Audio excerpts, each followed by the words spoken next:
Magandang tanghali sa inyo lahat. Hapon na pala.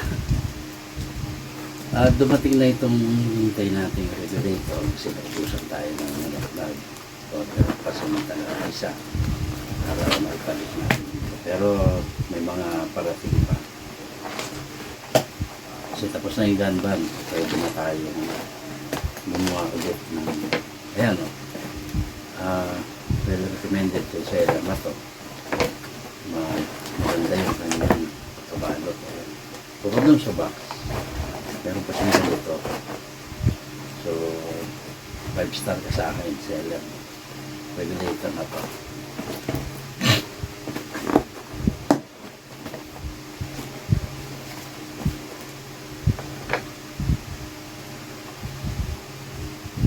Medyo tayo ngayon, madalang tayo ng video kasi yung mga nakaraan niya ay ganban pa, kaya ngayon gumagawa na tayo pa konti-konti. Ito, dito papakita ko sa inyo paano iset yung 1,500 PSI.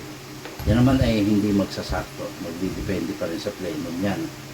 Kung medyo maliit yung plenum mo, magba 1.5 yan, pero kung medyo malaki, nababawasan yung output na. So yun po ay wala tayong kasi subo ko na yun eh. Based on my experience eh, ganun eh. So dito ko hihimay yun para makita nyo. Ayan, dito hihimayin natin sa plastic na to para kitang kita nyo kung paano yung pag-set ng regulator sa 1,500 PSI.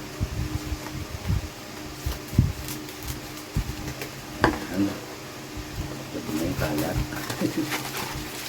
Para kitang-kita nyo kasi maliit lang yung ano natin, cellphone lang yung ginagamit ko pang video ngayon. So ito yung regulator nya, alisin natin yung takip. Yan. Tapos buksan natin yung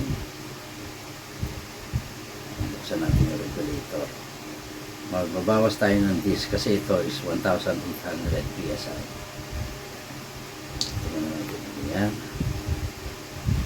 Dito mo baka madala na namin. Yan. So ayan, bukas na. Then bubuksan natin ng ganito. Yan. Ayan. Nandun na. Yun, tumalsik pa nga. Kung saan nang lumabas. Kasi may spring nandun eh. So, ayan. Ito yung tamang-tama. Gusto kong setting ng disk ito. Sa bagay, may ano pa rin siya.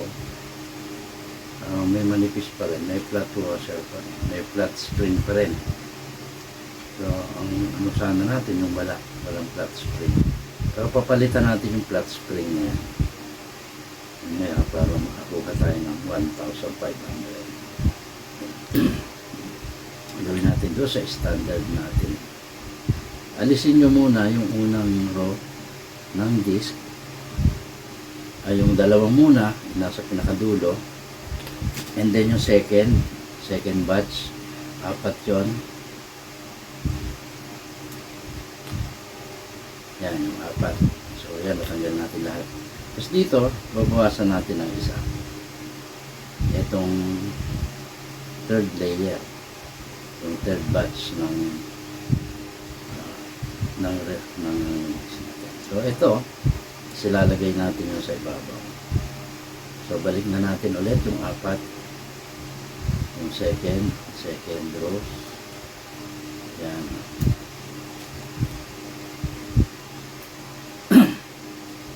So ayan, balik siya. And then ilagay natin nakatihaya yung dalawa, yung last. Yan. So itong flat disk tinanggal ko lang. Yan. So babalik natin siya rito. Yan. Marami pa naman langis kaya hindi natin nalagyan ito. Palitan natin yung regulator ng isa kasi hindi nagpa-function. Yung kanyang gauge hindi nagpa-function. Teka, meron pa tayo nakalimutan.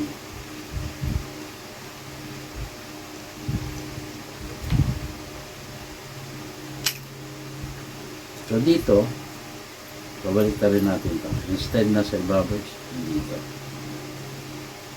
Dito natin siya ilalagay. So ayan.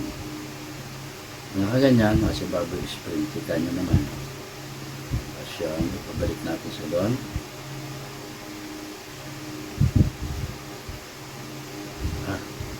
Baliktad pala. Sorry. Ganito wala. Kaya hala ayaw pumasok ko. Ayan. Sorry. Medyo ano kasi tayo. Medyo tense tayo konti. So, ayan. Ibabalik na natin yung ayan, yung kanyang low side. Ito yung low side niyan and then the high side. So, kaya magkamali doon sa dalawa na yun. Low side tsaka high side. Yung high pressure side tsaka low pressure side. Pero itong mismong gitna nito, walang pressure yan. Kaya may o-ring siya. Inaharang ng o-ring para hindi rin siya lalabas dito sa pagitan. Sa gitna lang po talaga merong hangin yan. Ngayon, pag nagkaroon ng hangin dyan sa pagitan, sira na yung o-ring. Yan, tago natin muna siya dito. Yan, ganun ako Gusto ako ilagay basta sa ako nilipol. So, ito ang papalitan natin. Yan. Ito na ito, LD. LD na LD yan. Tanggalin muna natin yung tank.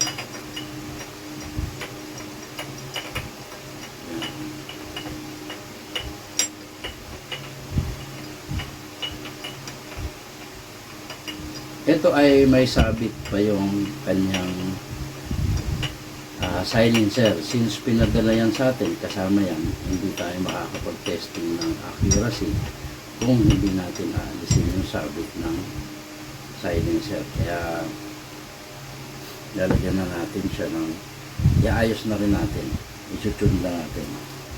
Yun. Tingnan nyo naman. Hindi tayo gumagamit ng mga tools para sa pagkalas. Kasi yan. Higpitan natin yung kaya lang para madali rin siyang i-maintain. Tingnan nyo naman, ipapalit kayo ng regulator, mabilis lang. Ayan. Ngayon ililipat ko lang to, itong o-ring na to dito para hindi na tayo maghanap ng o-ring yan. Yan, so, ito yung papalitan natin. And then itong itong output gauge nito, parang gusto ko rin palitan kasi hindi rin siya gumagana. Gumagana naman siya, hindi siya lumapalo ng tama. So papalitan din natin para makita natin yung talagang output niya. So ayan, iba yung porte nito. Oh.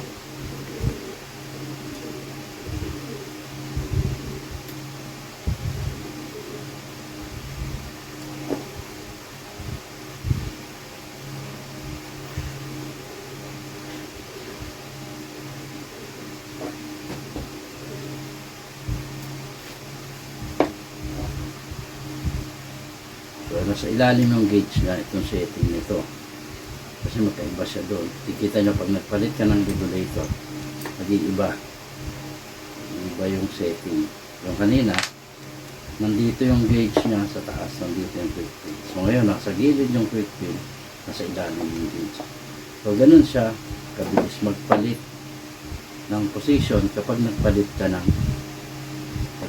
ng regulator. Tatago natin to para doon sa mga order ng offset para meron tayong lagayan dito muna siya. Tinitingnan ko lang yung ating yan, yung barrel band nya kasi dito yan. Hindi muna natin ilalak kasi ipapasok pa natin ito pangkit kasi hindi siya pwedeng ipasok galing sa dulo dahil malalaki itong ayan malaki. Dito lang yan natatanggal yung silencer. Itong nakahinang yan sa barrel. Kaya ayaw ko naman maghinang ngayon. So ayan, dyan siya. Bubukahin natin ng konti para hindi magasgasan yung para hindi magasgasan yung ating tank. Parang medyo luwag.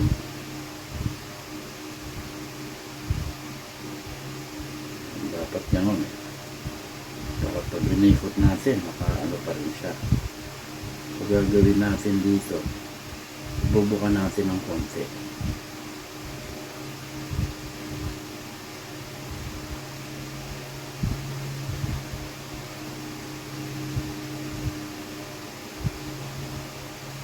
Bakal po kasi itong barrel band na to. Saka iba yung ginawa kong design para dito.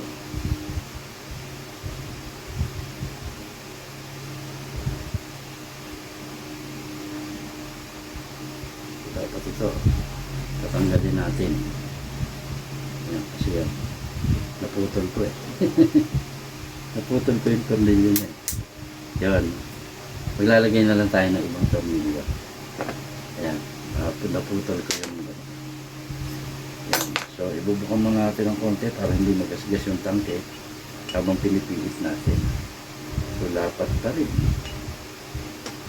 Lapat pa rin siya.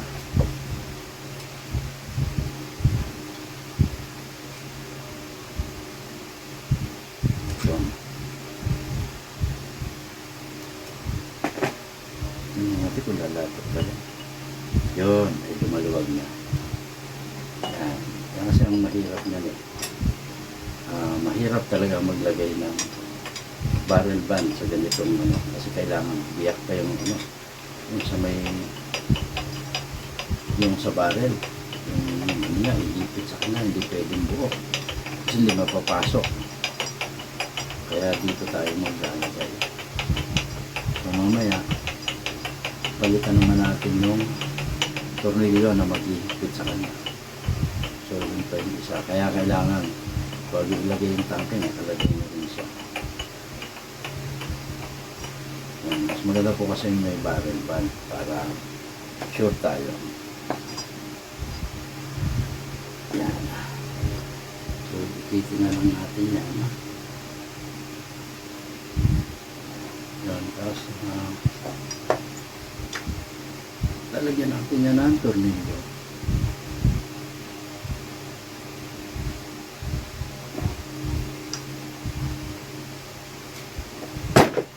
Ayan, maghahanap tayo ngayon ng tornilyo niya. Kasi masyadong lumuwag, kailangan mo mag-ihigpit. So ayan, naipalit na natin. Tapos yung barrel band, ito na. Nalagay na natin. Ipitan ko lang na ito.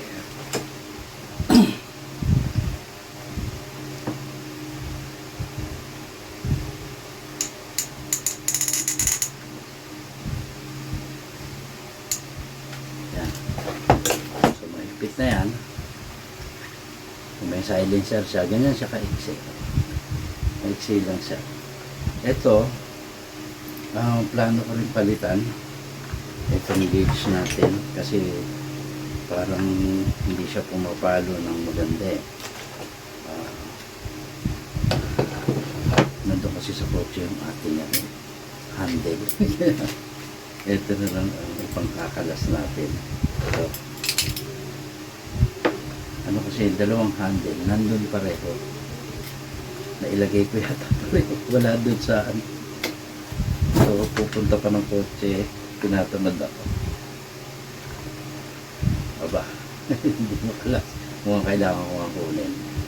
So sandali lang at kukunin natin. Ito na yung ating handle ng sakit. Pinaiksi ko na para mas madaling gamitin. Nalis ko na yung extension.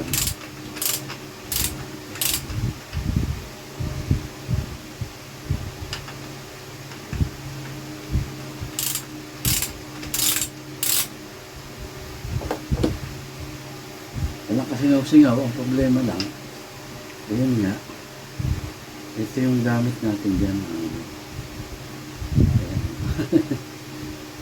Pero hindi siya pumapalo ng maganda. Kaya papalitan natin. Ito yung bago. Ayan. So palit lang natin to. Ako na lang yung gagamit nitong isa. Kasi hindi siya pumapalo ng maganda rito eh. Ayan, okay naman yung kanyang. So, ibabalik natin. Ayan, tapos lagyan natin ng konting langis para hindi siya madamage.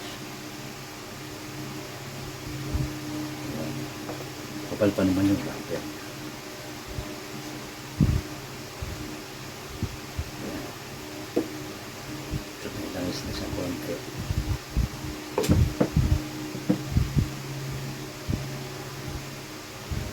Pinahaligo na natin.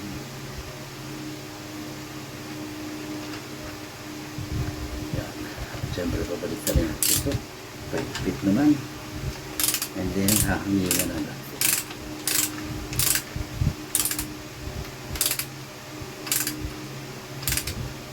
Ito, walang cut to ah. I-upload ko to, walang cut.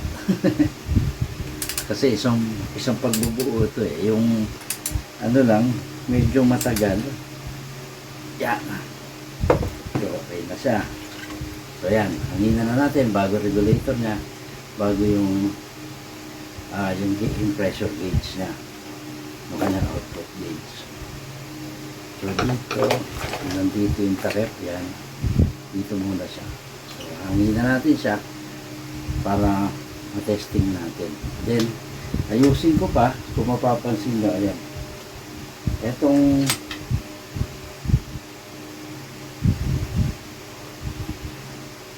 ayan, yung silencer niya may sabit.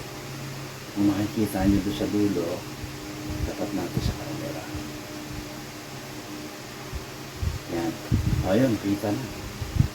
Kita na pala. Ako lang hindi nakakita kasi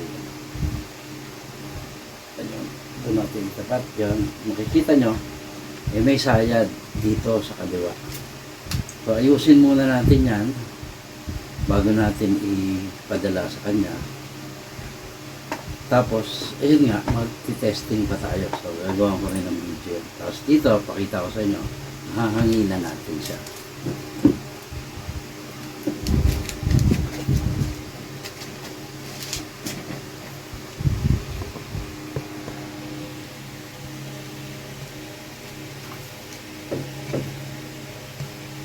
Yan.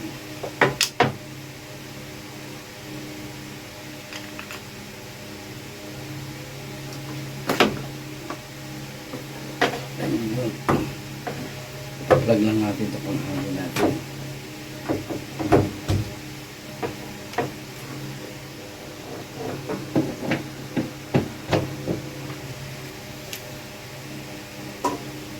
Check natin kung dumadalo yung tubig sa system.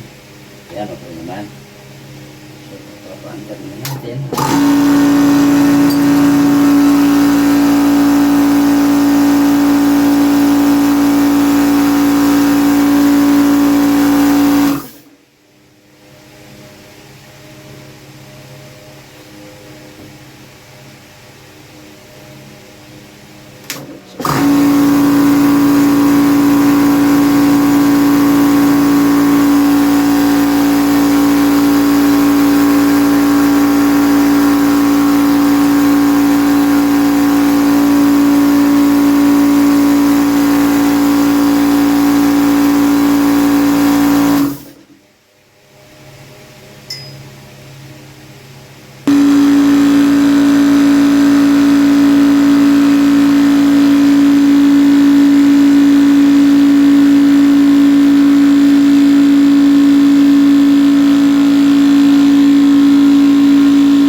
ayan na po siya, tapos na. At yan, hinangina natin, nilagyan natin siya ng eto 1,500 PSI, yan yung laman. Yan. And then yung output niya nasa gitna ng 3,000, no? So 1.5 siya. Ayan o. Ayan, 1.5 siya. O, kasi 1.5 din yung laman nitong tank natin. Kaya ano, at least sabi ko nga sa inyo, kung magwa 1.5 siya, pero yan, hanggang dyan na lang yan. Tapos mababawasan pa yan kapag okay na yung playing niya. So ayan, tatry natin puputukin. So yun, lakas siya, no? Yan, isa pa. Yan. Hindi nga lang siguro nyo kita yung yung yun. Pero dito sa output na to, napansin ko, kailangan niyang bawasan. Kasi may pagka-valve lock siya ng konti. Malakas na siya, pero hindi ako kontento sa lakas na yon. Ayan. I don't know kung gusto ng may-ari yung ganito, pero pansin ko, ewan ko lang, titingnan ko mabuti. Ay, hindi naman. May lang siya, konting singaw. So, na pala yung o-ring dito. So parang lumubog yung barrel niya. Nakalubog yung barrel. So ihahabol natin yung o-ring. May o-ring kasi siya dito. Ayun o. Papalitan na natin to. Yung o-ring niya dito para hindi siya sisingaw dito. Yan. Medyo sumisingaw pala. Kaya pala iba yung tunog na naririnig ko. Tingnan natin. Ayan, makikita nyo. Ganda ng putok niya. Yun nga lang, may konting singaw dyan. At saka siyempre, chuchun ko pa to. Hindi pwede yung hindi niya maabot yung pinakamalakas na pwede sa kanya. Kaya ichuchun pa natin if kailangan pambawasan yung output niya, babawasan pa yan. Pero tingin ko malakas naman siya. Oh, malakas naman. Oh, okay naman. Malakas din bumuga yung kaya lang medyo hindi ganun katahimik itong silencer na to. Medyo may ingay na konti kasi malaki yung butas. Yan. Madadagdagan pa yung butas niyan kasi i-align natin yan na wala siyang sayad. Napansin ko kasi nung una kong tinira siya medyo kanan, so may sabit siya dito. Nung silipin ko sa liwanag, andun nga yung sabit niya, nasa kaliwa. So ano pa natin yon, aalisin natin yung sayad niya kasi yun talaga, hindi tayo magagalaw ng thread para humarap siyang ganon. O ang natin is maganda yung thread niya, kahit kalasin ko tapos kahit ibalik ko yung silencer, nandun talaga, hindi siya naaalis. Nandun siya sa kaliwang part ng airgun. So ibig sabihin, maganda yung thread niya, okay naman. So dun tayo magpabawas dun sa para anytime kalasin niya ikabit, dun pa rin. At pag naalis natin yung sabit ng pellet dun, okay na talaga siya kahit kalasin niya, ikabit niya. So yun din. Ang maganda nito ay maiksi lang tong airgun. Maiksi lang siya kasi tamang-tama lang yung barrel niya. Nakalampas siya ng konti. Ayun o, lampas siya ng konti sa tangke na. Parang ito lang daliri ko na to. Pag ginanon mo, ayan o. Ganyan lang kahaba. Mas makapal pa nga yung daliri ko eh. Ayan, kung ano yung haba ng barrel. Saka yun nga, yung tangke, tamang-tama lang sa kanya. Tapos nagawa natin na sakto lang yung clearance, kung papansin nyo. Sakto lang yung clearance na ganyan. At yun, medyo mahirap kasi magko-compute ka pa dyan. dito, i-compute mo pa siya. Pero ano po yan, walang kasingaw-singaw siya kasi nga, maririnig mo yan, saka dapat nagbabawas. Ayan o. Pinutok natin ng marami, nasa 1.2 pa rin yung output, yung kanyang laman ng tangke. So mamaya, malalaman yan, saka hindi na kailangan kasi marami na akong ginawang ganyan na pagkatapos ikabit, okay na. Lately, ito, wala na akong inaayos na singaw. Hindi kagaya dati na maipapadala natin minsan sila na makakapansin na may singaw pala. So, ang nangyayari, medyo ma-effort. Pababalik ko pa dito sa akin. Kaya ngayon, na-improve na natin at talagang kabisado na. Alam na natin kung yung halos ano na, kaya pag kinabit natin, higpitan lang na, hindi na tayo gumagamit ng tools.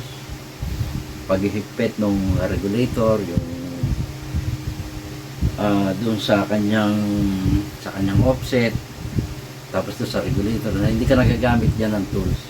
Gagamit ka lang dyan doon sa mismong offset na nakatusok. Kasi aalisin mo yung screw, pero madadali lang kung tanggalin. Kasi maliliit na screw lang, ganito lang yung gamit.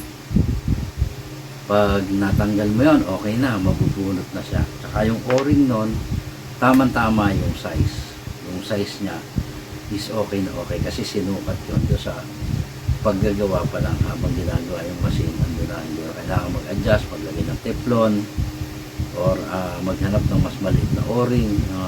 Pero sa ngayon, ang ginagawa ko kasi parehas ng principle ng sasakyan. Mas maliit yung rubber part, hindi basta less ang maintenance. Hindi katulad ng malalaking rubber kasi napakataas na pressure na pipigilan niya. Kaya kung mas malaki yung rubber part, mas madali siyang masisira. So ginagamit natin maliliit na o-ring na, yung medyo manipis na, para tamang-tama lang na maresistensya siya sa pagpigil ng hangin. Hindi masyado nalilese natin yung singaw. So hanggang dito na lang, at itong video na to i-upload ko, hindi na natin i-edit kasi wala na tayong oras mag-edit kasi alam nyo naman yung ngayon marami tayong iniintindi, marami tayong ginagawa, kaya hindi lang itong airgun yung ating talagang pangkabuhayan natin. Ito naman ay hobby na natin ito. Kaya maraming salamat po ulit. Sana share nyo yung video natin para dumami tayo muli. At yung sa ating FB, sana dumami ulit yung ating group. Di na po ako nag-i-invite doon. Ipinopost ko na lang yun. Yung group natin sa FB. Yan yung kasi na tayo may mga nagagalit sa atin na marami tayo, mabilis lang. So unti-unti lang nating angat na dagdagan tayo. Sa kanyang YouTube channel po natin, suportahan nyo akong muli at ako ay ito, bumubuelo lang. Gagawin natin lahat ng makakaya para i-share sa inyo kagaya ito sa regulator, sinashare ko sa inyo. Paano yung pag-set nung gano'n? At nakita nyo naman, talagang yun ang lumalabas sa output niya. So, dito na lang. Maraming salamat po ulit sa inyo lahat. At mabuhay po kayo.